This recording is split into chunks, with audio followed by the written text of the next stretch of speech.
The mead horn shattered against the feast table the instant the doors of the long hall burst open, and Orla Wildheart was on her feet before the splinters stopped falling.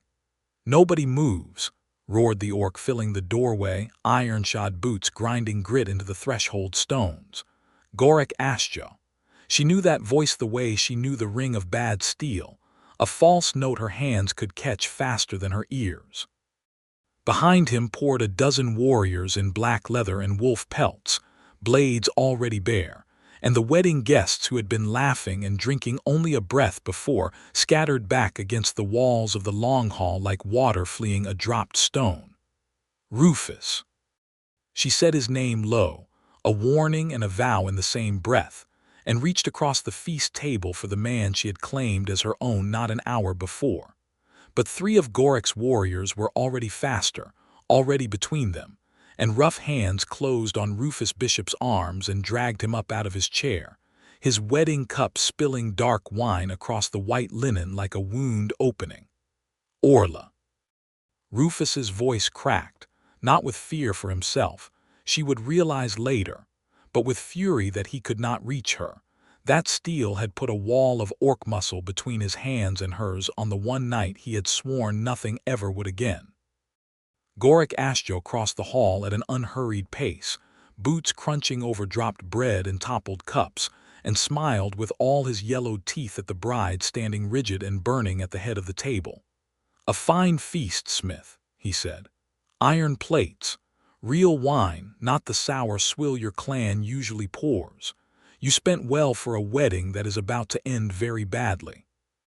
He lifted one thick hand and gestured, almost lazily, toward Rufus, whose arms were pinned now, whose jaw was set hard the way it went before every fight Orla had ever seen him walk into. "I am only here to collect a debt older than your marriage vows, Orla Wildheart.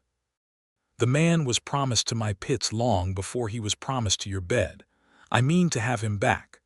The blade one of the warriors laid against Rufus's throat caught the firelight, and for one terrible heartbeat the whole hall went silent enough to hear the logs cracking in the hearth. Orla did not scream. Orla did not beg. She set both hands flat on the feast table, iron rings on her knuckles from 40 years at the forge, and looked at Gorik Astjo the way she looked at ore before she decided whether it was worth smelting. "Then take me instead," she said, and the words rang off the rafters like a hammer striking true, "and let him go." To understand how a master smith of the Wildheart clan came to be standing in her own wedding hall, offering her life for a human's, one had to go back 3 months, to a border market called Thorn Market, where iron and coin changed hands under the same gray sky, and where a lonely man with old scars had sworn he wanted nothing more than to be left alone. Thorn Market sat where the lowland roads met the foothills of the Ashreath Range, a sprawl of timber stalls and stone-fronted shops built along a river that orcs called the Ironvein and humans called simply the Ford. It was the one place for 200 miles where human coin bought orc steel without a war breaking out over the exchange, and it had earned that peace the hard way, through 50 years of buried grudges and careful truces that both sides guarded like something fragile and precious. Orc clans came down from the hold villages in the hills to sell smithwork, hides, and mountain salt. Human traders came up from the river towns with grain, cloth, and coin. Neither side trusted the other further than the width of a bargaining table, and both sides needed each other too much to say so. Rufus Bishop had lived on the edge of that market for 2 years, in a room above a tannery that smelled of lye and old blood, and he had built his quiet life there stone by careful stone, the way a man builds a wall he hopes will hold back a flood he still dreams about at night. He had not always been quiet. 10 years back, in the fighting pits that ran beneath the market's western district, men had chanted his name, or the name they had given him, Bishop the Anvil, because he never went down and never gave ground and took blows the way other men took insults, absorbing them, filing them away, waiting for his moment. He had been good. He had been, for 3 glorious and terrible years, one of the best duelists the pits had ever paid to watch bleed. Then he had killed a boy named Denny Cole in the ring, a boy barely 19 who had needed the coin as badly as Rufus once had, and something in Rufus had simply stopped, the way a wheel stops turning when the axle finally snaps. He had walked out of the pits the next morning and never gone back, and the debt he owed the pit boss for breaking his contract early had hung around his neck ever since like a stone he could never quite finish paying down. He worked now as a hauler, carrying crates and barrels for the merchants along the market row, his big scarred hands better suited to that honest labor than he cared to admit, and he told himself most days that he was content. He told himself he did not miss the roar of a crowd that had once made him feel, for a few violent minutes at a time, like he mattered to someone. He was hauling a crate of raw ingots toward the forge district on a gray morning in early spring when Cade Voss found him. "Bishop." Voss said the old ring name like it still owned him, stepping out from between two stalls with 3 men at his back, men Rufus recognized as debt muscle, the kind hired to break fingers before they broke bones. Voss had run the fighting pits for 15 years and had the soft, well-fed look of a man who profited handsomely from other men's pain. "You are 3 months behind on the balance. I have been patient. My patience has a bottom and you have found it." "I do not owe you anything," Rufus said, setting the crate down slow, keeping his hands loose and ready without making it look like a threat. He had learned long ago that the moment you looked ready to fight, men like Voss's crew found a reason to make you regret it. "I paid off the contract when I walked." "You paid off the contract," Voss agreed, smiling without warmth. "You did not pay off the cost of Denny Cole's funeral, which I covered out of my own pocket because his mother could not, and which I have been generously letting you work off in installments you have stopped making. Interest accrues, Bishop. It always accrues." It was a lie, or close enough to one that the difference did not matter, but Rufus had no coin to prove it and no magistrate in Thornmarket who would take a retired pit fighter's word over a licensed pit boss's ledger. That was the mechanism of the debt, the whole ugly machinery of it, and Rufus felt it close around his wrists as surely as the manacles Voss's men were now pulling from their belts. "You are going to walk with us," Voss said, "and we are going to have a conversation about how you intend to settle this, and if the conversation does not go well, I have a buyer in the hills who has been asking after a champion fighter for some time now. Or coin, Bishop. More than you have seen in years. You would not even have to like it." That was when the shadow fell across the market row, long and broad-shouldered, smelling of coal smoke and hot iron, and a voice like a hammer wrapped in velvet said, "This man owes me for a commission, Voss, before he owes you for anything. Take it up with me if you have a complaint about the order of debts." Rufus turned, and for the first time in his life he understood what it meant to be struck dumb. She stood taller than he was, taller than most men in the market, her green-gray skin marked here and there with old burn scars from decades at the forge, each one worn like a soldier wears a medal. Her black hair was bound back in a thick braid threaded with small iron rings that caught the morning light. She wore a fitted leather bodice, reinforced with rows of small iron rivets that traced the strong lines of her shoulders and the curve of her waist, sleeves rolled to bare forearms corded with muscle earned at the anvil, and a heavy leather-work apron tied low over snug leather trousers tucked into boots scuffed white with forge ash. A hammer hung at her hip in a worn loop of leather, not a weapon exactly, though Rufus suspected it could serve as one without much trouble. Her tusks were small and neatly filed, and when she smiled, which she was not doing now, he imagined it would be a devastating thing. She was not smiling now. She was looking at Cade Voss the way a smith looks at a blade with a flaw in the tempering, deciding whether it is worth the effort to fix or better simply to melt down. "I have no commission with you, Smith," Voss said, though a note of caution had entered his voice. Even a pit boss with muscle at his back thought twice before crossing a Wildheart. "You do now," she said. "I am commissioning his labor for the rest of the week, hauling coal for my forge.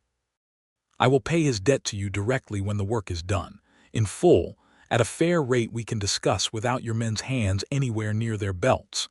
Her golden eyes flicked to Rufus, sizing him up in a single sweeping glance that made him feel, absurdly, like a piece of raw ore she was already imagining the shape of. "Assuming the man wants the work." "I want the work," Rufus said, faster than pride should have allowed, and did not care. Voss's jaw worked like he wanted to argue, but a Wildheart smith's word was gold at Thornmarket.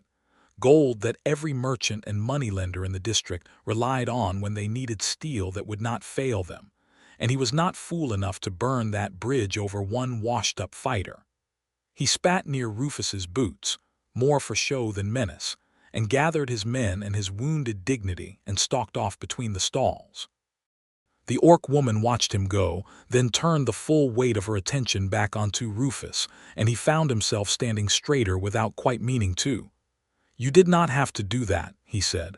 "I know," she said. "I wanted to." She held out a broad, scarred hand. "Orla Wildheart, master smith of the Wildheart Forge, 3 streets north of here if you can find your way past the noise." "Rufus Bishop," he said, and shook her hand, and told himself the way his pulse jumped at the strength of her grip was simply surprise, nothing more, though even then some honest corner of him suspected he was lying. That should have been the end of it, a debt discharged, a stranger's kindness repaid with a week's honest labor and nothing more.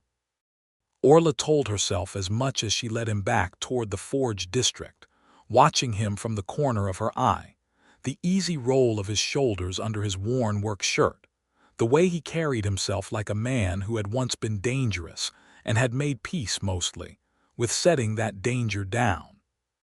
She had heard the name Bishop the Anvil once or twice from old merchants who liked to gossip about the pits, had heard it spoken with a kind of wistful respect, reserved for fighters who quit while they still had their faces intact and something like a soul left. She had not expected the man behind the name to have eyes that soft, or a laugh, when he finally offered one 3 days into hauling her coal, that sounded like it had been rusted shut from disuse.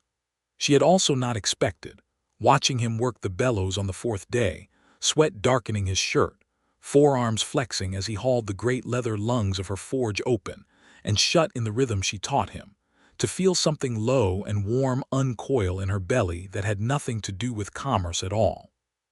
"You are staring, Smith," he said without turning around, and she startled because she had not thought he would notice. "I am supervising," she said. "There is a difference." "Is there?" He did turn then, and the look on his face was not smug, not the leer she half expected from a human man caught being admired by an orc, but something gentler, almost disbelieving, as though he could not quite credit that a woman like her would bother looking at all. "Because it feels a great deal like staring, Orla Wildheart." She crossed the forge floor in 4 long strides and did not stop until she was close enough to see the flecks of gold in his brown eyes, close enough that he had to tip his chin up slightly to hold her gaze, and something electric passed between them in the smoke and heat of the forge that had absolutely nothing to do with coal or iron. "And if it is," she said low, "what would you do about it?" "Probably something foolish," he admitted, "given how far out of my reach a woman like you sits." "You let me decide what is in your reach, Bishop." She said it like a challenge, like a hammer testing the give in a piece of half-worked steel, and then, because she had never in her life been a woman who waited for permission she did not need, she closed the last of the distance between them and kissed him. He tasted of wood smoke and something achingly human, and he made a low sound against her mouth like a man who had been cold for a very long time and had just found a fire, and his hands came up to her waist, not grasping, not greedy, but careful, like she was something he could not quite believe he was allowed to touch. She had kissed orc warriors before, hard and rough and over quickly, the way most things among her people tended to be. She had never been kissed like this, like the man doing it was memorizing her.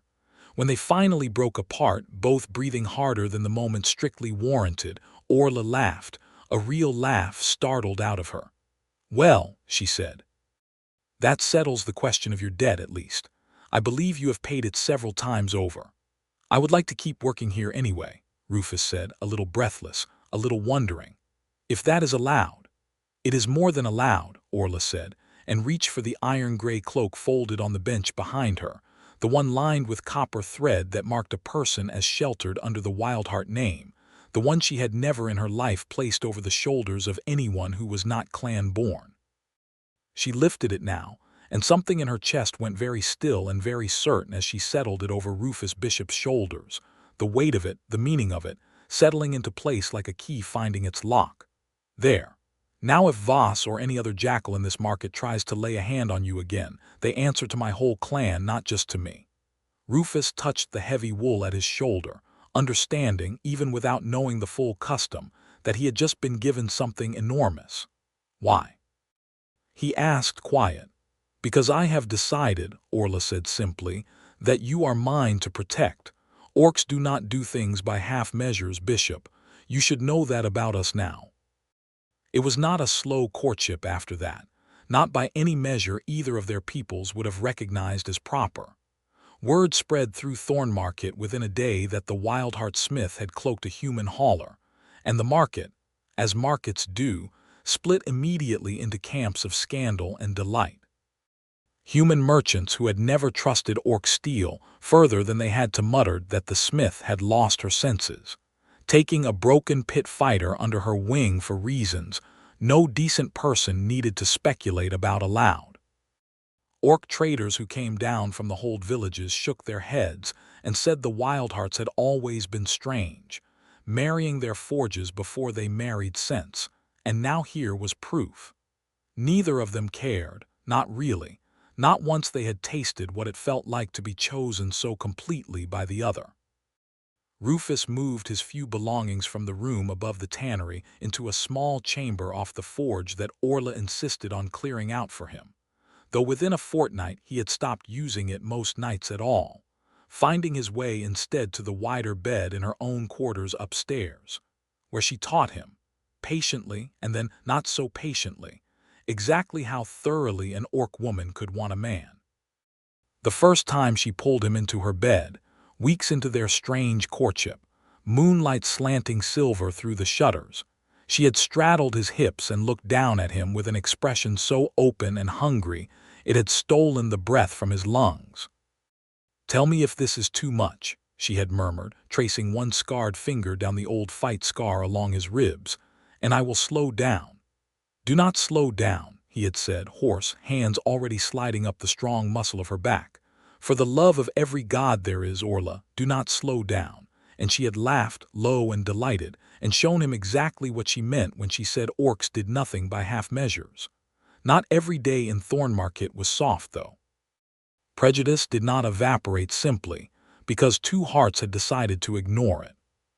3 weeks after the cloaking, Orla walked Rufus through the crowded central square on market day, his hand in hers without apology, and a knot of human dockhands who had lost coin betting against orc-forged blades in a recent trial of steel took exception loudly enough to draw a crowd. One of them, a broad man with a grudge and too much ale in him, shoved Rufus hard enough to stumble him into a stall of clay pots, and called Orla a word so foul that the square went dead silent around them. Rufus straightened, jaw tight, and for one heartbeat the old fighter in him surfaced, the man who would have answered that shove with 3 fast strikes and ended the argument before it began. But Orla's hand closed on his arm, not restraining exactly but grounding, and he understood without a word passing between them that this was hers to answer if she chose. She did not raise her hammer. She did not need to. She simply stepped forward, taller than the drunk dockhand by a full head, and said in a voice that carried to every stall in the square, "I have forged the blade that saved your captain's life in the river pirate raids 2 winters past, and I have forged the nails holding up the roof over your own tavern, friend. So before you spend another word insulting the hands that keep this market standing, you might ask yourself whose steel you would rather trust at your back in a storm." The crowd, mercantile to its bones, murmured agreement, because whatever else Thornmarket believed about orcs, it believed absolutely in the quality of Wildheart steel, and a man who insulted the smith who kept half the town's roofs and blades in good repair was a man risking his own livelihood. The dockhand, sobering fast under the weight of dozens of unfriendly stares, mumbled something and slunk off, and Orla turned back to Rufus with a fierce, satisfied light in her eyes. "You did not need to fight him," she said, reading the tension still coiled in his shoulders. "I do not need you to fight my battles, Bishop. I need you to trust that I can win them myself and stand beside me while I do." "I trust you," Rufus said, and meant it more than he had ever meant anything, and something in the way he said it, quiet and absolute, made her lean in and kiss him right there in the square, in front of the whole scandalized, delighted crowd, cloaks swirling around them both like a banner. It was a month after that, on a warm evening when the forge fires had banked low and Orla was teaching him, patient despite his clumsy first attempts, how to fold a blade edge properly, that Gorik Astjo first walked into her life, and everything that had been simple and warm between them began to gather storm clouds. He came with an entourage of 6 warriors, all wearing the black wolf pelt trim of the Astjo clan, a rival hold from 2 valleys over that had built its wealth not on honest smithwork like the Wildhearts, but on the fighting pits and the gambling dens that fed off Thornmarket's underside. Gorik himself was a mountain of an orc, scarred across one eye from some old duel, his tusks capped in silver in the vain style favored by clan chiefs who wanted every stranger to know at a glance how much coin they commanded. "Smith," he said, stepping into the forge with the easy arrogance of a man who had never once in his life doubted he would be welcomed, "I hear you have taken a pet." His single good eye slid over Rufus with an assessing, ugly interest that made the skin on the back of Rufus's neck crawl. "Bishop the Anvil, if the rumors are true. I remember watching you fight human years ago before you lost your stomach for it. You were something to see." "I am retired," Rufus said evenly, not looking away from that scarred face, refusing to give Gorik the satisfaction of seeing him rattled. "Retirement is a story men tell themselves," Gorik said, "until someone offers them a reason to remember what they were." He turned his attention fully onto Rufus now, ignoring Orla entirely, which was, Rufus would understand later, precisely the wrong choice to make in that forge. "My pits have gone soft since my last champion broke his leg in a fall from a cliff path. May the gods forgive whoever greased that trail. I need a new draw, a name people will pay silver to see fight. I am offering you the circuit again, Bishop. Real coin this time, or coin, 10 times what Voss ever paid you, a share of the wagers, a place of honor in my hold. All you need do is walk out of this forge with me tonight." It was, Rufus realized with a slow, sick lurch, exactly the offer some broken part of him had once dreamed of receiving, back when he was young and hungry and desperate to matter to someone, anyone, even a roaring crowd that only loved him while he bled. 10 times the coin, a place of honor. The chance to be Bishop the Anvil again instead of Bishop the Hauler, Bishop the Cloaked Human, Bishop who lived in the shadow of a woman everyone in Thornmarket respected more than they had ever respected him. He looked at Orla. She was watching him with her jaw set and her eyes carefully, deliberately blank, the way a person holds their face still when they are bracing to hear something that will break them, and he understood in that instant that she genuinely did not know what he would say. That some part of her, however small, feared he might walk out that door and never look back, because that was the story the world had taught orcs to expect from humans who were offered a better deal. That fear on her face, hidden as well as she tried to hide it, told him everything he needed to know about his answer. "No," Rufus said. Gorik's smile flickered, surprised. "No, I have not even named the full purse yet, human." "You do not need to," Rufus said. "I fought in your kind of pit for 3 years. I killed a boy who did not deserve to die for someone else's entertainment, and I have spent every day since trying to become a man who would not do that again. You are offering me my old life back, Gorik Astjo, And I am telling you I burned that life down myself, and I have no intention of raising it from the ashes. Not for 10 times the coin, not for 100 times it. I have something now I would not trade for every purse in your hold." He reached out, not looking away from Gorek's darkening face, and closed his hand around Orla's. "I have her. That is worth more than your pits will ever pay." The forge was silent except for the settling pop of banked coals. Orla's fingers tightened around his, hard enough to ache, and when he glanced at her, the careful blankness had broken into something raw and fierce and unguarded, something he would spend the rest of his life trying to be worthy of seeing again. Gorek's expression, meanwhile, curdled from surprise into something colder and far more dangerous. "A pity," he said softly. "I do not enjoy being refused, Smith. Neither, I think, does my clan enjoy watching a Wildheart parade a human pet through Thornmarket like some prize sow. There is honor at stake here that you may not fully understand."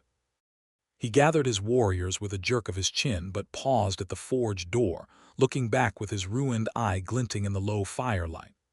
"I will not offer twice, Bishop. And Orla Wildheart, you should remember that debts unpaid have a way of finding new collectors. Voss's ledger did not simply disappear because you waved coin at it. I bought it from him myself, 3 weeks past. Interesting reading, that ledger. Interesting how a man's old debts can be reassigned to whoever holds the paper." He left the threat hanging in the smoke-thick air, and was gone before either of them could answer, his warriors' boots echoing away down the street. "He bought my debt," Rufus said slowly, the shape of the trap becoming clear even as he spoke it aloud. "He bought a piece of paper Voss had no business selling," Orla snapped, though worry had etched itself hard into the lines around her eyes. "It changes nothing. You are cloaked under my clan's protection. No debt paper in the world overrides that, not among orcs, and every orc trader in this market knows it. He is not orc law, Orla. He is a clan chief with 6 armed warriors and a grudge. Men like that do not care much for the rules when the rules are inconvenient." She was quiet a long moment, staring at the coals, and when she finally spoke, her voice had dropped to something low and fierce that he had not heard from her before. "Then we make certain," she said, "that refusing him costs him more than accepting a debt he has no right to would ever be worth." The weeks that followed carried a different texture than the easy warmth that had come before, a current of danger running under the surface of ordinary days. Orla doubled the household bar on the forge door at night, though she never said so directly, and took to wearing a long belt knife even when she worked, though she had rarely bothered before. Rufus found himself falling back into old habits, the fighter's habit of noting exits in every room, of sleeping light, of watching the market crowds for faces that did not belong.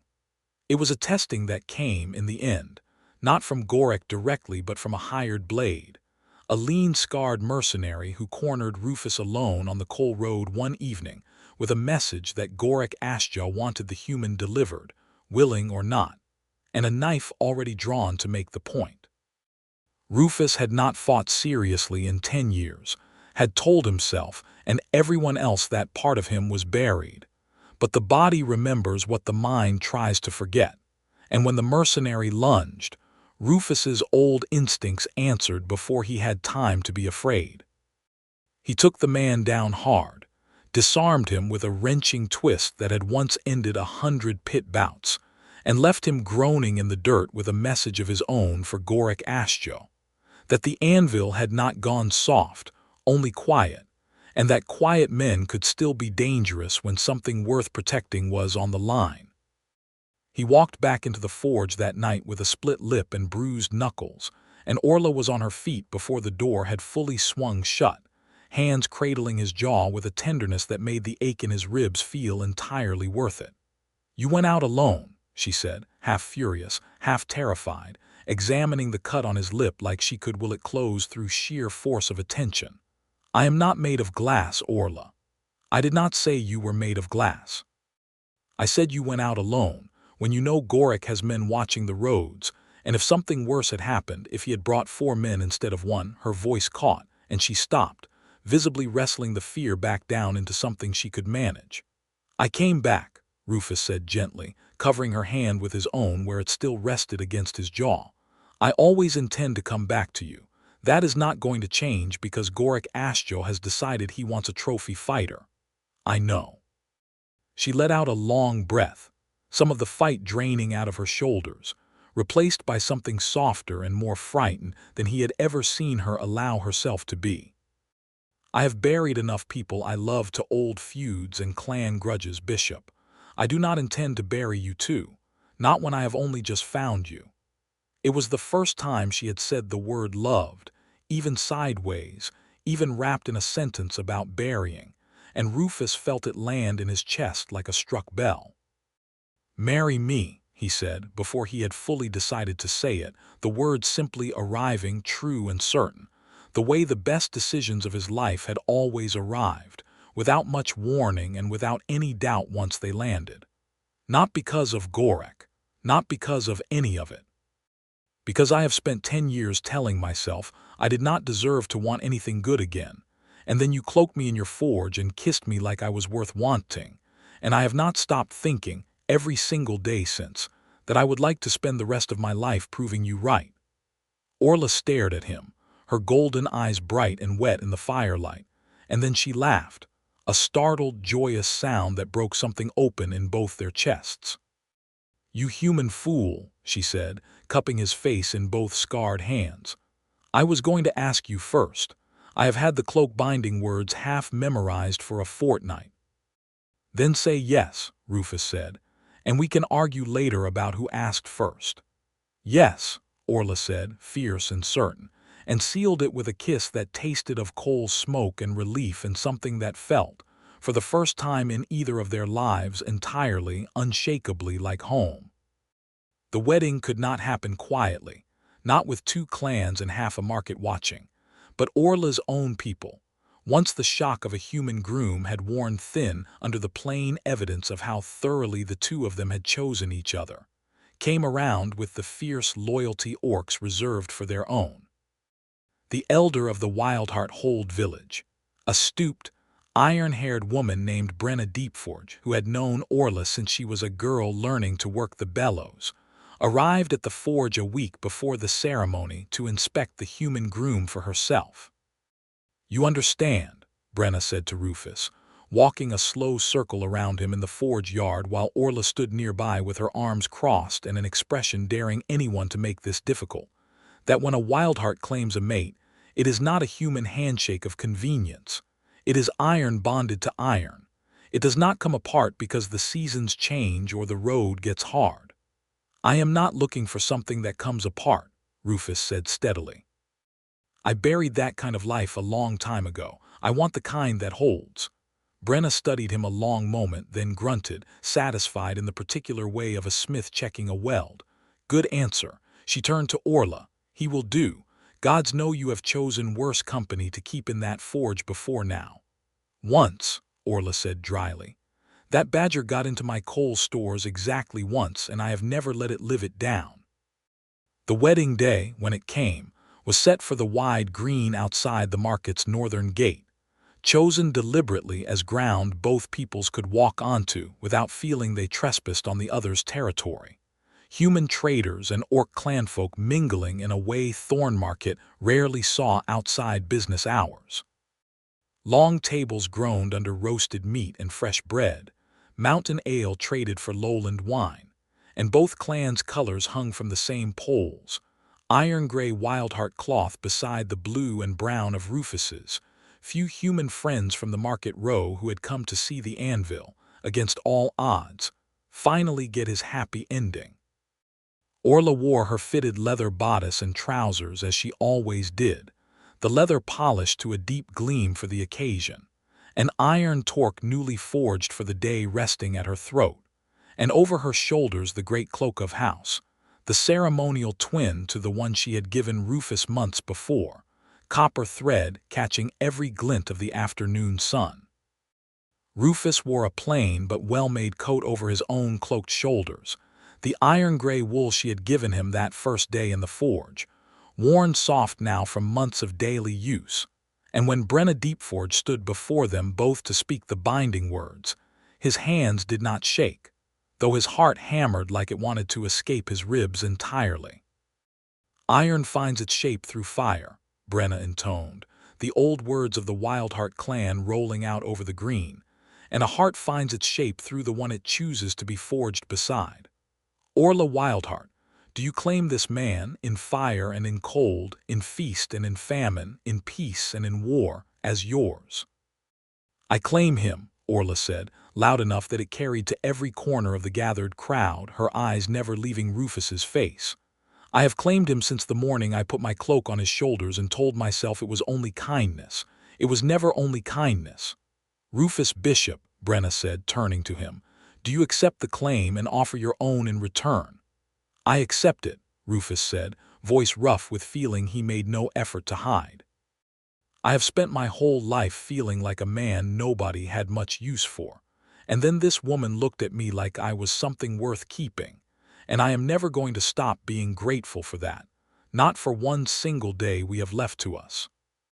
I claim her back, with everything I have." The crowd cheered, orc and human voices tangled together in a rare, fragile harmony, and Brenna Deepforge pronounced them bound in the old words of iron and fire.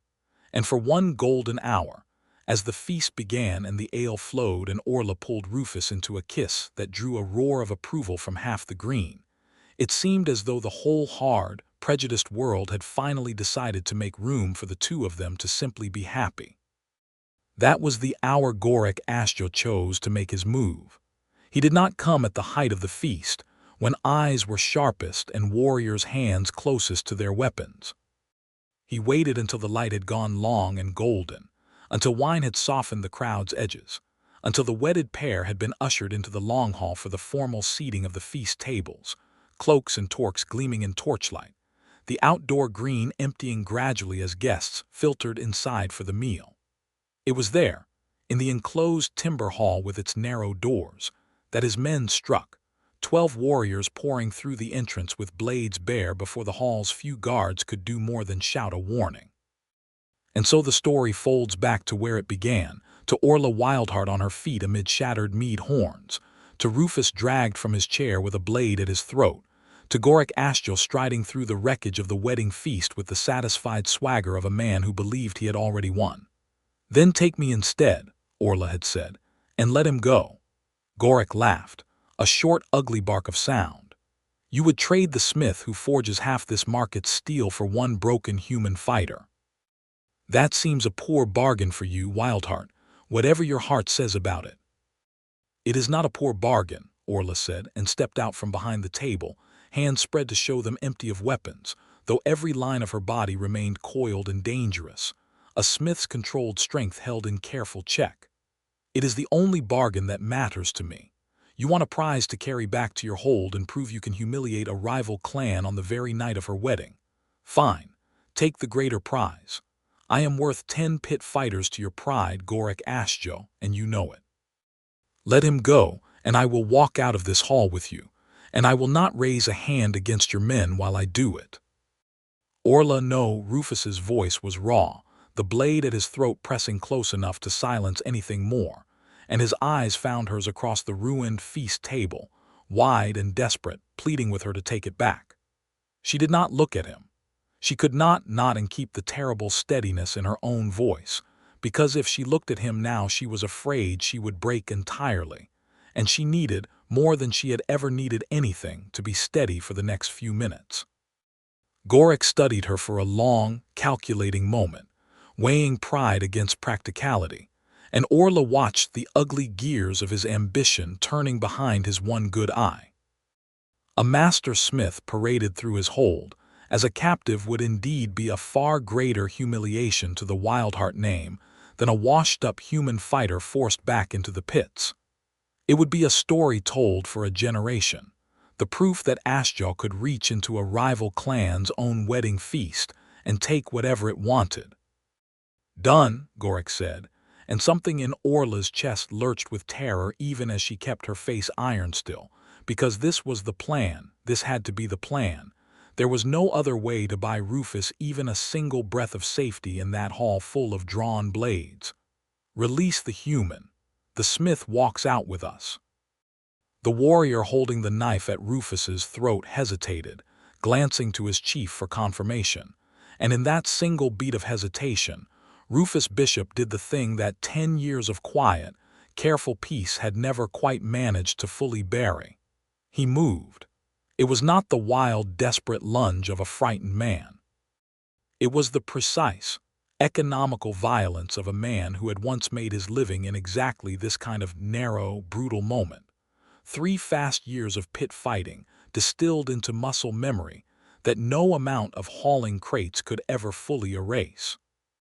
He drove his elbow back into the ribs of the warrior gripping his arm, twisted free of the second man's grasp using the leverage of his own falling weight, and came up already moving toward the warrior holding the knife, not away from the blade but into it, closing the distance too fast for the man to react, wrenching the knife hand wide and driving his forehead into the bridge of the warrior's nose with a crack that echoed through the sudden chaos of the hall. "Now, Orla!" He bellowed, and it was not a plea, it was a battle command, the voice of the anvil rising up out of 10 years of silence. And Orla Wildheart, who had spent her entire life being told what a smith could and could not do in a fight, answered it the only way she knew how. She grabbed the iron carving spit from the ruined roast on the table beside her. 3 feet of good honest steel she had forged with her own hands not 2 weeks past, and swung it in a broad, brutal arc that cleared 3 feet of space around her in an instant, warriors scrambling back from the singing edge of it.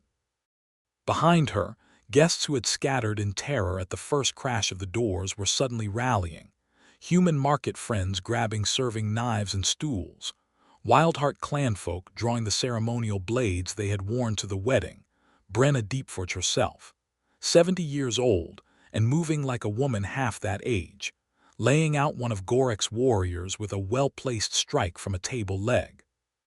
"You dare bring blades into a Wildheart binding feast," Orla roared, driving the spit forward to catch a lunging warrior's blade and turn it wide. "You dare interrupt my wedding, you miserable coward. You will answer for every insult tonight."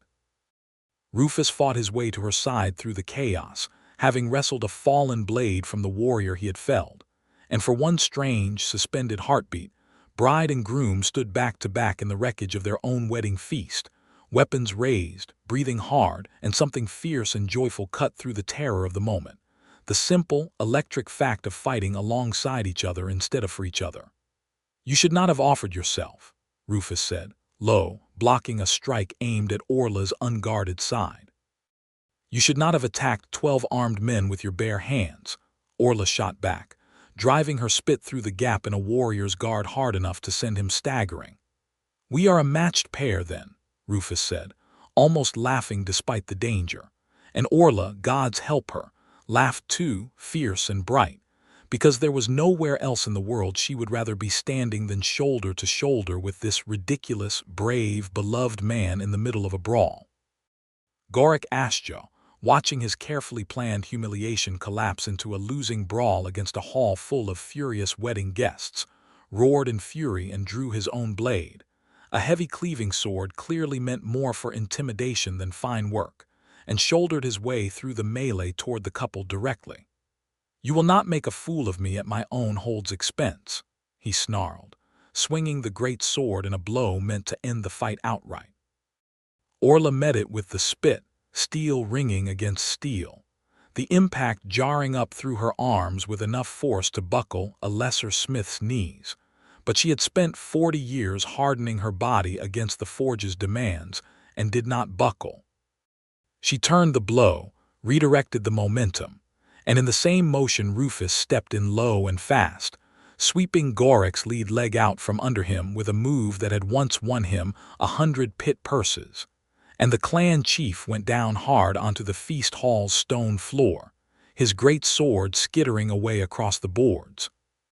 Orla had the point of her carving spit at his throat before he could rise, her boot planted hard on his chest, and the hall around them, guests and warriors alike, went abruptly, deathly still, waiting to see what the smith would do with the man who had tried to steal her groom on her own wedding night. "I could end this here," Orla said, voice carrying to every corner of the hall, and no council in these hills would call it anything but justice. You broke sanctuary. You broke a binding feast, the oldest law any clan holds sacred. I would be within every right our people recognize to open your throat on this floor. Gorek stared up at her, breathing hard, silver-capped tusks bared, and said nothing, because there was nothing left to say. "But I am not going to," Orla said, and something in the hall exhaled all at once, guests and even some of Gorek's own scattered warriors, who had stopped fighting the moment their chief went down, unwilling to die for a losing cause. "I am going to let you live," Gorek asked you, "and you are going to crawl back to your hold and tell every clan chief between here and the mountains exactly what happened tonight. Tell them the Wildheart Forge does not bend to threats. Tell them the man I married fought off 12 of your warriors barehanded rather than be dragged out of his own wedding feast, and that when it came to it, he chose to fight beside me instead of hiding, and I chose to offer my own life before I let harm come to his, and together we still beat you. Tell them that story, and let every rival clan in these hills learn from it."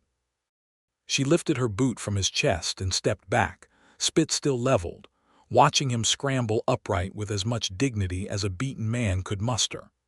"Take your wounded," she said, "and get out of my hall, and if you ever come within a mile of my forge or my husband again, I will forge the blade that ends you myself, and I will make certain it is the finest work of my career."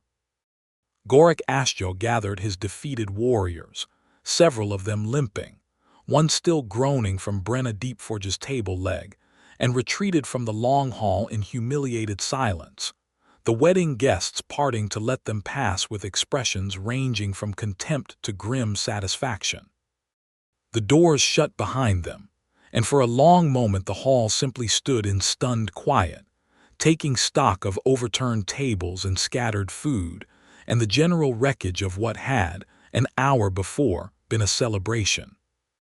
Then someone, one of the human market friends who had grabbed a serving knife to defend a wedding he had only come to for the free ale, began, of all things, to laugh, a wild, disbelieving cackle of adrenaline and relief, and it spread through the hall like fire through dry grass until half the guests were laughing and half were weeping, and most were doing both at once, the particular hysteria of people who have just survived something terrible together.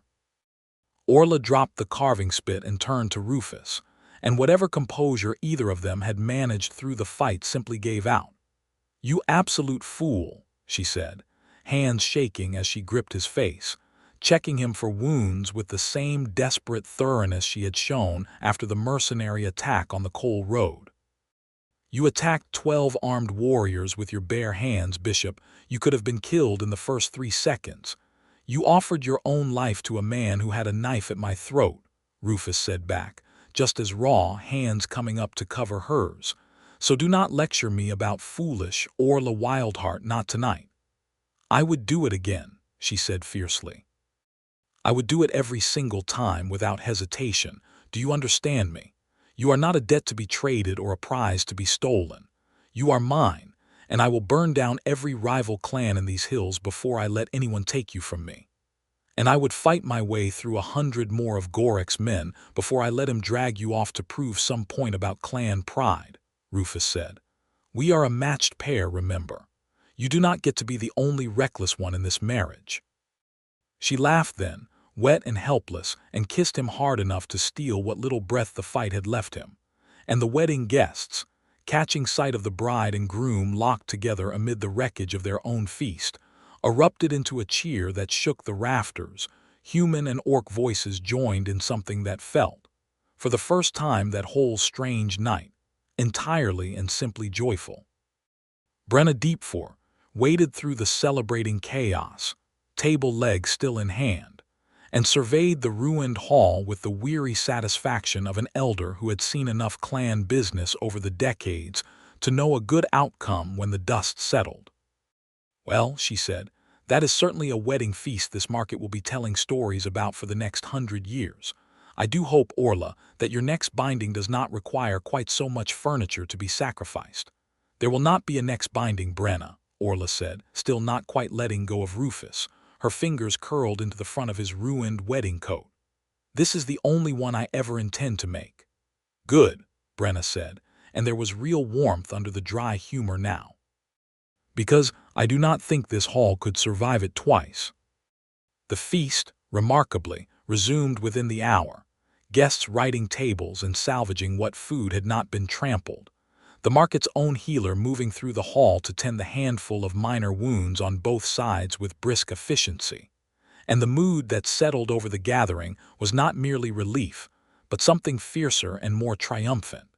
The particular joy of people who have watched love prove itself under real fire and come through unbroken.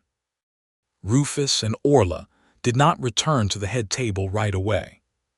She pulled him instead out through a side door into the cool night air, away from the noise, and they stood together under the stars with the sound of the recovering feast murmuring behind them, her forehead pressed against his, both of them still catching their breath from everything the night had demanded of them. "I meant what I said in there," Orla said quietly, "about offering myself. I do not regret it, and I would do it again without a second thought, but I need you to understand something, Rufus Bishop, because I do not think I said it clearly enough in the middle of all that chaos." "Tell me," he said, hands settling at her waist, steady now that the danger had passed. "You are not a burden I am protecting out of duty," she said. "You are not a stray I took in because I felt sorry for a washed-up fighter with sad eyes hauling coal in the market. I love you. I have loved you since before I fully admitted it to myself, since that first week you worked my bellows and made me laugh for the first time in longer than I care to remember. Offering myself to Gorek was not sacrifice, Bishop. It was simply the plainest arithmetic of my heart. Your life is worth more to me than my own comfort, more than my pride, more than anything a clan chief could threaten to take." Rufus's throat worked, and when he spoke his voice had gone rough and thick. "I spent 10 years believing I did not deserve to be loved like that by anyone. I killed a boy in a pit fight, and I have carried that weight every single day since, telling myself I was lucky to be tolerated, let alone chosen. And then you cloaked me in your forge and married me on a green outside the market gate, and offered your own life to a warlord to save mine. And I do not have the words for what that means to a man who spent a decade believing himself unwanted. I love you, Orla. I love you in a way that does not have a bottom to it, the way you love your forge, the way you love your clan. Completely and without reservation, and for as long as I am given breath to keep loving you." She kissed him then, slow and deep and unhurried, none of the desperate adrenaline of the fight left in it. Only the settled, certain warmth of two people who had tested their bond against the worst a rival clan could throw at them and found it stronger, not weaker, for the trial. When they finally returned to the long hall, hand in hand, the feast rose to meet them with a roar of approval, mead horns lifted, Brenna Deepfort, leading a toast in the old Wildheart tongue that needed no translation for anyone in the hall to understand its meaning. Someone had already begun composing, badly and with too much enthusiasm, a drinking song about the night the anvil fought off 12 warriors barehanded, and the smith who put a spit to a clan chief's throat and let him live only out of mercy. And Rufus suspected, with a wry, disbelieving warmth, that he was never quite going to escape that particular reputation for the rest of his days in Thornmarket. He found he did not mind at all. They took their seats once more at the head of the repaired table, and Orla reached beneath the bench to retrieve something she had set aside earlier in the chaos, a small iron ring forged. She told him now, from the very first ingot he had ever hauled for her, all those months ago, the metal that had started it all between them. "I made this the week after you asked me to marry you," she said, sliding it onto his finger, the fit perfect, because of course she had measured him without his noticing weeks ago, a smith's careful attention to detail applied to matters of the heart. "So that wherever you go, whatever fool clan chief thinks he can lay a claim on you, you carry proof forged by my own hands that you belong to me, and I to you, iron bonded to iron, exactly as Brenna promised. Rufus turned the ring in the firelight, simple and unadorned and more precious to him than any purse Gorik Astjo could ever have offered, and looked up at his wife, this magnificent, fearless, devastatingly clever woman who had chosen him, out of everyone in 2 clans and a border market full of possibilities, and had proven tonight, in the most dramatic terms imaginable, exactly how far she would go to keep that choice. Iron bonded to iron, he echoed, and lifted his own mead horn in answer, and the wedding feast that had turned deadly under Gorik Astjo's blades roared on late into the night instead, as a celebration of the thing it had always truly been beneath the danger. 2 people, human and orc, market-born prejudice be damned, who had found in each other exactly what both had spent their whole lives quietly aching for, and who intended, with iron-bound certainty, to keep it for the rest of their days. Outside, the stars wheeled slow over Thornmarket's rooftops, over the forge district where Orla Wildheart's hammer would ring out again come morning, over the market row where Rufus Bishop would walk unafraid now, cloaked and claimed and utterly, finally, wanted. The rival clan's threat had come and broken against them like a wave against good iron, and what remained standing in the wreckage was not fear, but the fierce, unshakable thing they had built together, tested now beyond any doubt, and ready, both of them agreed as the feast finally wound down toward a peaceful dawn, to face whatever the hard, rugged world beyond the market gates chose to throw at them next, so long as they faced it together.